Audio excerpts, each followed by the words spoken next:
problema, merong sagot na kay saya. Sa simpleng bagay may diskarte, laging handa, no thinking everything. Kahit anong hamon, hindi uurong makista, tuloy-tuloy lang to. Dito sa vlog, sama ka na. Abot ang pangarap, basta pwede ka. Maski TV, tara na, makiray. Good thinking everything, walang imposible. Sa channel, ikaw ay inspired. Kaya natin to. Standard na stand pan. Yan, standard. Umugong lang daw. Ayaw umikot. So, sikapin natin. Saksak muna na ito. Nakasaksak na pala. Bukan natin number 1. Ayun, umugong lang talaga. Ayun. Ugong lang guys, oh. Ayan, tinig nyo. 2, ugong lang. 3, ugong lang. So, siyempre, baklasin natin para makita kung ano ang problema. Tanggalin muna natin to. Ayun. Tanggalin natin yung kanyang pin.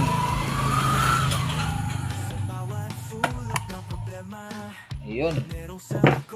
Tapos, baklasin natin ang cover sa harap. Ibig sabihin, umuugong, walang problema yung fuse. Buo yung fuse. Dahil may power. Ito guys, yung lata ang housing. Ito, lata, yan o. Yan o. Yan kung muna. Yan, ito cover. Lata ito, ito. Ayan, yung housing. Kami ito yung chicken. Bigay. Ito, ito. Sige, lang natin yun. Ako yung ba sa akin? Kumusta na ko?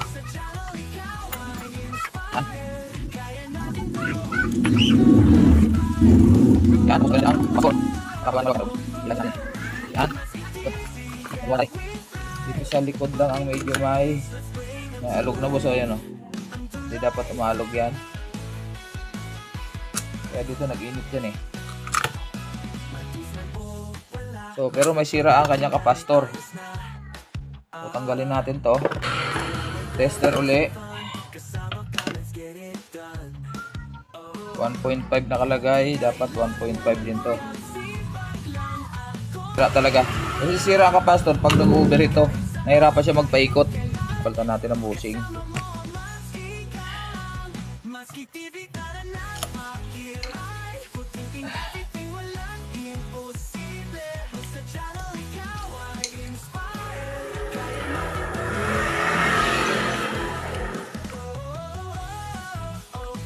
Testerin pala natin yung resistance ng motor. Testerin natin yung resistance ng motor.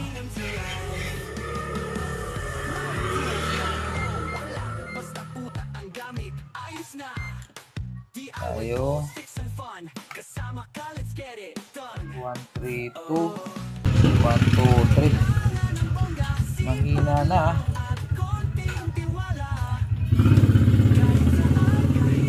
Mahina na. 1, 3, 1. Motor bro. Sana reading eh. Ano ba? Sila kalapit ka. Ito yung reading na itong. Ito yung speed 1, 2, 3. Dapat yan. Itong 1. Mababa na masyado. 1, 3, 1. Itong 2. Basta 101. 1, 2, 3. Pakita ko sa iyo yung buo ng motor.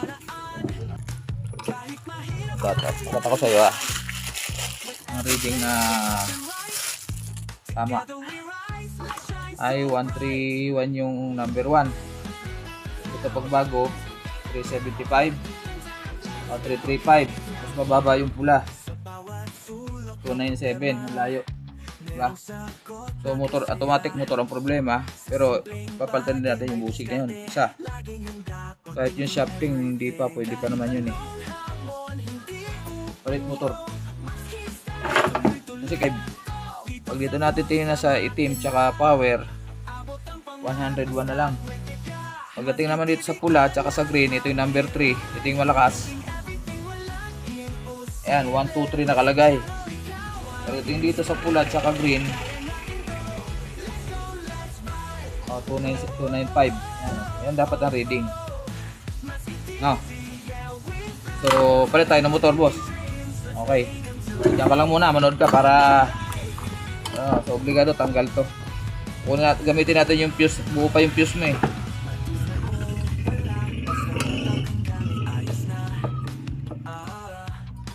Gawin natin to. Kapastor. Gamitin natin yung kapastor mo, buo pa yan eh. Ay, sira na rin. Sira na rin pati kapastor nga pala. Ayan. Ay, nagumana eh. So, capacitance. Ayan, 0. Dapat pag tinistep mo kapastor kahit luma, ay gagana yan. Kapastor ko. Ito. Ito, wala lang. Kita ko kanina. Sobra tago. Ngayon ito, hindi ko alam kung buo to. Pero pag buo, may reading dapat yan. Ayan, diba? 1.9. Ayan, o. Sa'yo, wala na talaga. Sira na rin ang overheat. Ulit.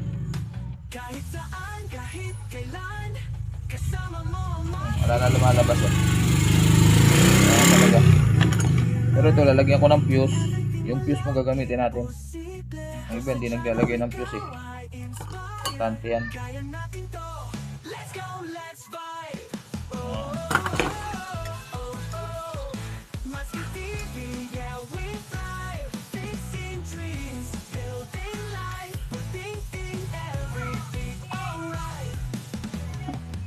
Ito, saan na to? Itim na yun.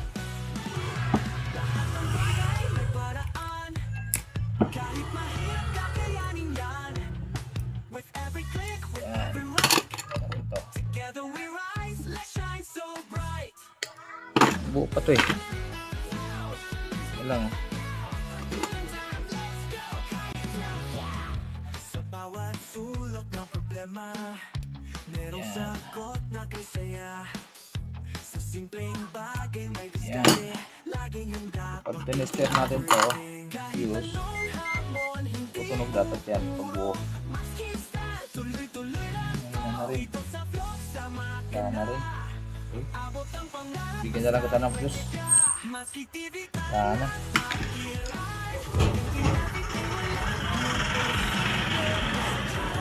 Dapat buo to, umuugong to eh. Dapat buo to kasi umuugong pa kanina. Kasi sabihin may kuryente pumasok. Ayaw na. Bale, bigyan na lang kita ng fuse. Puro lang naman fuse. Ramang pa tayo nun. Oh, dami kong fuse dito. Oh. Dapat tutunog yan. Ayan o. Ilalagay natin. Tayo ng fuse para safe ang motor. Pero katagalan kasi nagsira din.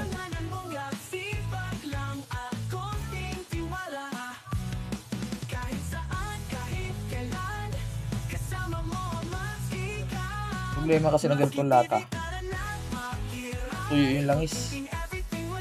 Tutuyo yung langis pag lata kasi nakaipit lang kasi yan. Ayan, ang gaya ng mga original. Ay, nakita mo na dati, di ba? Pinakita ko sa'yo yung housing ng original ng ano, ng aluminum to. Kahit dami mo nalagas, di yan tatapon dito. Ito kasi nakaipit lang. Kahit dami mo nalagas, tatagas lang dito. So, yun ang mga kaya. Aray ko. Guys, kakabit ko lang tong fuse para hindi mahaba video. Ayun guys, nakabili na tayo ng motor. Pambihira, walang tumama sa motor ko. Sayang. Eh kasi ang mahal ng motor sa dyan, sa kabila. Mantalang ko may motor sana ako, at least pwede ako magbigay ng discount sa customer.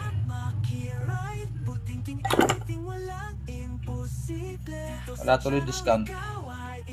Kasi hindi ko na natanggal yung tanso. Binili ko na dahil tagal pa magbaklas nun. Pag nakukuha ko kasi yung tanso, pwede ako magbigay ng discount. Siyempre may tanso, pwede ako mangalakal dun sa tanso. Pwede ko magbigay ng libreng fuse o kaya kapastor. Kaso wala eh. So hinang uli.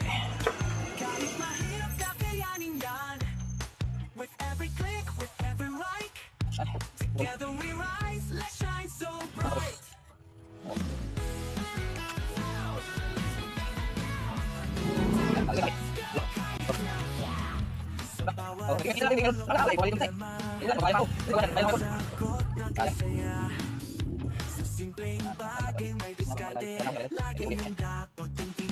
Hindi ko nga tinesting na dun, pero hindi naman nagbibenta ng ano, no problema eh. So, testing natin bago natin ikabit, baka doon yung trabaho. Makikita mo dyan yung reading yan. Yan. Green ang power. Yung number 1 kasi mas mataas. Yun ang yan, 478. Ito mas mababa konti. 425. Ito mas mababa. 374 yan, tama yan. Tapos ito, isa dilaw na to sa capacitor, isa dito nakakonect dito sa green, kaya tutunog yung isa. Ayun, ito yun. Ito running. Yan.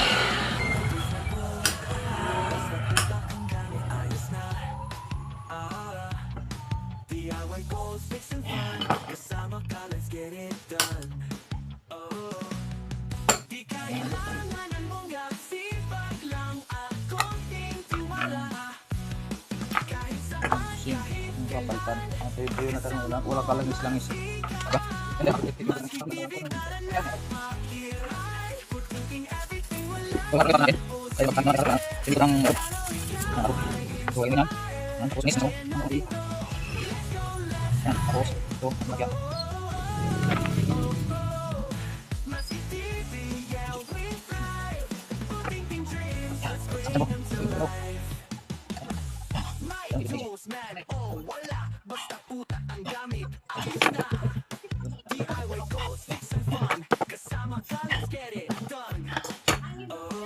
Testing natin.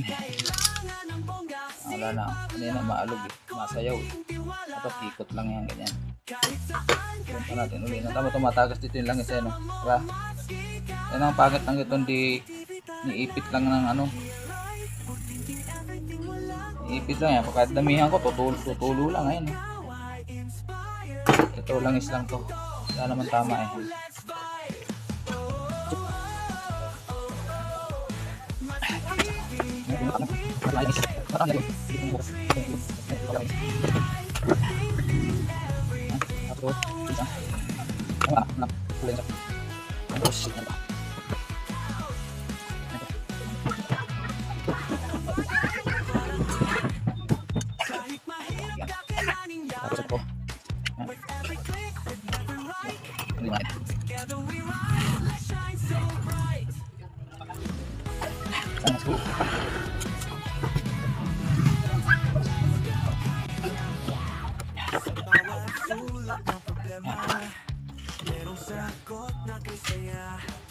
Magandit pa, kailangan konting pokpok yan. Yun, aluan. Ba? Ha? Ano pa naman?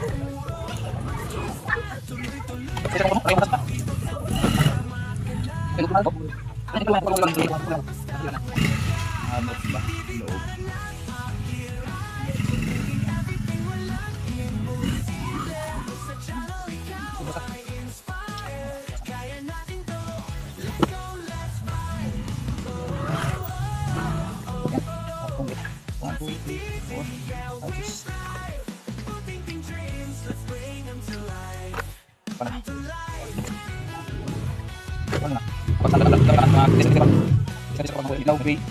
Loob.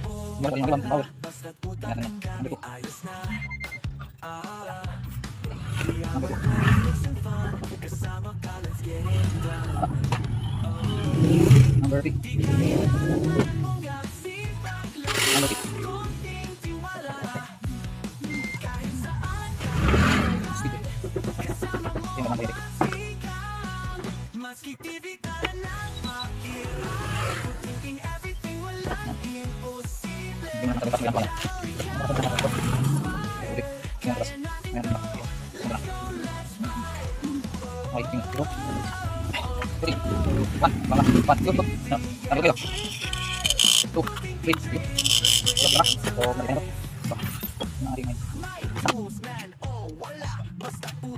So ayan, natapos natin guys. At bali may balanse pa si bossing na 100 sa akin sa motor. Kasi 300 ang motor dito, 200 lang binigay niya. Tapos kinabitan natin ng thermal fuse tsaka capacitor. Bali sinigil ko na siya ng ano, ang imbis na 150 plus 100, 250, ginawa ko na lang 300 para naman may pang palit tayo ng capacitor. Bago yung capacitor na linagay ko.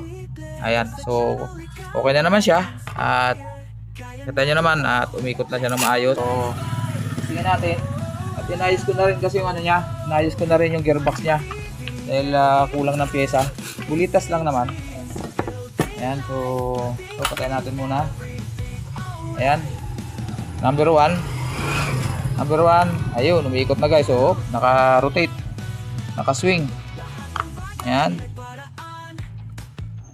ayan oh. Ayan, oh, hindi na mapipigilan yan dahil bago motor. Number 2, ayan. Ayan, number 3. Ayan, at nag-swing na siya. Kita nyo naman. Okay, standard to na. Pero converted na yung kanyang cover. Ayan, so maraming salamat guys. Salamat sa inyong pag-antabay. Ayan, bye-bye po. At sa mga bago pa lang, bagong dalaw sa aking channel, please like, share, and subscribe. At pakihit na rin ang notification bell para updated tayo sa aking mga pagbubuting-ting dito sa aking maliit na shop. Matsuki TV po. God bless. Bye-bye.